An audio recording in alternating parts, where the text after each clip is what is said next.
Muito bom dia a todos vocês que nos acompanham aqui pelo Notícias Agrícolas. Eu sou Letícia Guimarães e a gente começa agora mais um giro no dia de hoje para saber como que está o andamento das safras Brasil afora. E a gente vai lá para a região de Cruz Alta, no Rio Grande do Sul, conversar com o presidente do Sindicato Rural do município, o Daniel Jobim Badaraco. Seja muito bem-vindo, Daniel.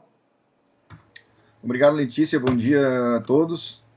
Estamos aí para trazer informações da nossa região aqui. Daniel, como que foi o desenvolvimento da safra aí na região de Cruz Alta? A interferência do clima foi bastante forte aí para vocês. Conta um pouquinho mais para a gente a respeito de como que foi o andamento desse período. O ano de 2020 foi um ano marcado para nós por uma questão de seca severa associada a um evento El Niño. Então, nós tivemos a perda de safras 2019-2020, uma perda significativa de soja, principalmente, e essa estiagem se prolongou até os meados de outubro, novembro, atrapalhando bastante a semeadura da lavoura de soja. Então, nós tivemos um atraso no plantio de soja, nós tivemos uma germinação dificultada da soja, e em dezembro começaram a retornar as chuvas, dezembro, janeiro, muito irregulares. Então nós temos várias condições de boas perspectivas de produtividade, lavouras muito boas, mas temos lavouras hoje ainda, nós conversando com os produtores, com mais de 20 dias sem chuva. Então nós temos um desequilíbrio muito grande na distribuição de chuvas aqui. Mas a perspectiva é boa, é melhor que do ano passado já. E, Daniel, como que está a questão de perdas, né? Você comentou que está bem desigual aí, que tem lavouras que não tem chovido há mais de 20 dias, tem lavouras que estão aí com uma certa regularidade. A gente já consegue falar em perdas, a gente já consegue falar em quebra, estimar mais ou menos isso? Como nós não começamos a colher ainda, nós temos uma perspectiva de perdas muito baixas. Né? Nós estamos estamos perto da normalidade com algumas regiões muito bem servidas, né? Associadas ao preço que vem compensando alguma perda também. Mas a perda esse ano, em relação ao ano passado, é ínfima. Certo. E aí, com esse atraso, né, no plantio, essa colheita ela deve começar quando? Como que a gente tem essa perspectiva de colheita e se há algum perigo do clima virar e causar ainda mais prejuízos na lavoura? Nós vamos entrar num mês, vamos dizer assim, nesses 2 meses últimos, no caso, fevereiro e março, são 2 meses definitivos para nós. Fevereiro, porque pega praticamente todas as lavouras em enchimento de grão, e março inicia a colheita propriamente dita para nós aqui, nossa região, das lavouras mais precoces. Nós temos alguns casos de lavouras semeadas fora do zoneamento, com lavouras super precoces, que devem estar começando a colher, algumas lavouras prontas, plantadas em 30 de setembro, assim como foi visto aqui na região. Mas não é a regra, é uma exceção pontual. Tendências de nós continuar essa chuva regular, vamos dizer assim, porém mal distribuída, é que nós tenhamos uma safra boa. Mas a colheita propriamente dita inicia em março. E também não pode faltar chuva para as lavouras mais tardias que estariam enchendo o grão também, né? Certo. E, Daniel, com essa condição bem irregular de chuvas, teve alguma pressão por pragas e doenças? Já consegue se observar algum dano nas lavouras? Nós tivemos incidência de mofo branco aqui acima do normal, visto que é uma planta que essa época agora começa o resfriamento do ar já, e nós estamos com a condição de calor de dia, temperaturas amenas à noite e umidade durante o dia, que é propício ao aparecimento de mofo branco. O mofo branco, então, algumas lavouras perderam o controle, mas também não é o normal, visto as estratégias de pulverização que o produtor tem usado, preventivo, com resultados excelentes. Algum caso que outro que fugiu do controle. Era exatamente isso que eu ia te perguntar, se está sendo possível fazer o manejo para poder controlar isso, porque se chove demais também o produtor não consegue fazer as aplicações, né? Nós temos uma ferramenta muito utilizada aqui, inclusive eu trabalho com essa área, que é a aviação agrícola. Então, a aviação agrícola tem trabalhado incessantemente nas aplicações preventivas. Então, não tem a necessidade tanto de utilização, aguardar o enxugamento do solo. Nós podemos entrar nas condições de umidade do solo alta. Então, nós temos condições boas, equipamentos bons aqui, nós temos a técnica boa para poder utilizar, fazer a aplicação na hora certa, no momento certo. Alguns produtores que não utilizam a tecnologia, logicamente, podem ter problemas de entrar na lavoura muito molhada. Visto o amassamento e dano causado pelo pulverizador é muito grande em nossa região aqui, até pela questão da nossa topografia, que não é tão plana, é coxilha. Então, ao contrário do que todo mundo pensa, o equipamento a aviação agrícola, mudando um pouquinho do assunto, ele vem sendo bem utilizado aqui com bons resultados na região. E, Daniel, a gente consegue falar já sobre negociações? Já tem algum volume negociado dessa safra que está plantada e preços fixados também? A questão de negociação, esse ano foi um ano bem atípico, né? Nós temos uma condição interessante de lavoura com um valor de soja bem atrativo. Porém, nós fizemos também uma lavoura mais barata em relação ao preço que está hoje. E foi feito mais ou menos os contratos agrícolas de venda futura, na sua maioria é feita aqui na nossa região, uma característica da nossa região, vendas futuras pensando em pagamento dos custos, ou pagamento do banco, vamos dizer assim. Então, no momento que foi feito era interessante, era aquele valor de R$80, que é o que está se preconizando e que foi o valor da maioria das negociações, mas pensando em pagamento do custo, não sendo utilizado como no Centro-Oeste utilizam muito mais, a negociação futura, né? Nós somos muito mais, procuramos muito mais o banco do que propriamente a trading aqui para financiar a lavoura. Então nós temos uma condição diferenciada aqui, uma característica diferente de financiamento de lavoura e, consequentemente, de negociação de produto futuro.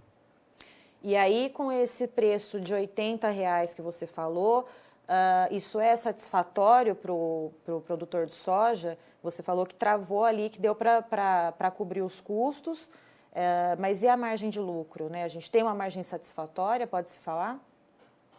Dá para se dizer que com esse valor de soja, a sobra é um valor satisfatório. Claro que cria um desgosto muito grande no produtor, ter vendido sua soja a um valor menor, feito um contrato num valor menor, do que, aliás, bem menor do que vem sendo negociado, né? Nós mesmos, na nossa família, nós fizemos esse procedimento de amarrar o valor de mercado a R$80 para o custo de produção. Mas estamos cientes que é um contrato e contratos devem ser cumpridos. Se fosse ao contrário, nós deveríamos também exigir também que o comprador cumprisse a sua parte no contrato, né? Isso é uma área delicada que eu acho que não é o momento de se discutir. Uhum. Questão de milho, Daniel, como que ficou também aí na região de Cruz Alta? O clima também teve um peso severo sobre as lavouras? O milho, uma característica interessante na nossa região é que nós estamos plantando muito mais milho irrigado do que milho sequeiro. O milho sequeiro praticamente é utilizado para a rotação de culturas nas áreas, não sendo cultura principal. E o pessoal que tem pivô, ela é muito mais amplamente utilizada. Então nós temos duas condições, são duas lavouras completamente diferentes esse ano. Nós temos lavouras de milho irrigado com produtividades acima de 200 sacos e temos lavouras de sequeiro que sofreram severamente com a falta de umidade na região, principalmente nos meses de outubro e novembro, que são os meses da fase reprodutiva do milho, que chegaram a colher menos de 50 sacos, 30 sacos por hectare, não pagando o investimento, por mais que tenha o preço interessante do milho também. E mais ou menos quanto que girou as negociações de milho aí? A gente consegue fazer uma média de preço? Hoje se fala em R$80 o saco, e também no milho, os contratos que foram feitos em torno de R$ 40, na mesma forma, amarrando os preços para custo de produção. Então, uma lavoura que já teve um custo de produção amarrado em R$ 40 o saco, somado à perda de grão, então o prejuízo, esse produtor de área sequeira vai ter um prejuízo imenso esse ano. Você comentou, né, que houve uma produtividade nas áreas de sequeiro em torno de 50 sacos a 30 sacos por hectare. Isso representa uma quebra de quanto, Daniel, se a gente comparar com a safra anterior? A safra anterior, o milho houve quebra também. Então, nós tivemos 2 anos de ruim para o milho sequeiro. Nós tivemos vamos dizer assim, na colheita histórica seria 120 sacos por hectare no sequeiro. No ano passado não passou de 60 sacos, esse ano também da mesma forma, nas áreas de sequeiro. Então, nós temos uma perda acumulada do milho muito grande, né? E aí soma-se com a questão do contrato feito lá no início com o milho a R$ 40, o que desgosta muito o produtor rural. Porém, naquela questão que eu falei, são contratos e é complicado, é uma questão de caso a caso, produtor a produtor, tomar sua decisão na hora de acionar ou não acionar, cobrar ou não cobrar, ou entregar ou não entregar. Certo, Daniel. E o que se pode esperar para os próximos dias aí, para o desenvolvimento da soja aí na região de Cruz Alta? O clima deve contribuir aí com o desenvolvimento ou não? Ainda deve ficar bem manchado a questão das chuvas? A perspectiva com a questão do El Niño é que mantenha-se essa condição de chuvas disparelhas. Pelo menos está chovendo, vamos dizer assim. E não existe uma seca severa como o ano passado. E nós estamos num mês crucial, que são os 2 meses cruciais, que são meses de fevereiro e março para a soja na região. Estamos entrando agora no mês de março, que tem 2 características. É o início da colheita da soja na região, na metade de março em diante, e a questão de tem muita lavoura enchendo o grão ainda, até pelo atraso do plantio, causado no início da implantação da lavoura, como eu falei antes, pela falta de chuva. Então, esse atraso, e somado a isso, nós estamos entrando no mês, vamos dizer assim, o mais importante da safra 2021, que é o mês de março, enquanto reta final para definição de produtividade. O preço é agradável, é favorável, porém, retorno a dizer que o problema do produtor esse ano ainda é os contratos a R$ 80. Certo, Daniel. Então ainda é muito precoce para a gente falar em expectativa de produtividade para a soja, porque ainda tem muito chão pela frente, né? O mês de março vai ser, como eu disse, vai ser crucial, né? Nós vamos ter uma colheita esse ano, mas estendida no mês de abril, que é o mês da colheita força total, vamos dizer assim, na região. Certo, Daniel. Se você quiser deixar uma mensagem para os produtores rurais do Brasil todo, e especificamente de Cruz Alta, aí no Rio Grande do Sul, fique à vontade, esse espaço é seu.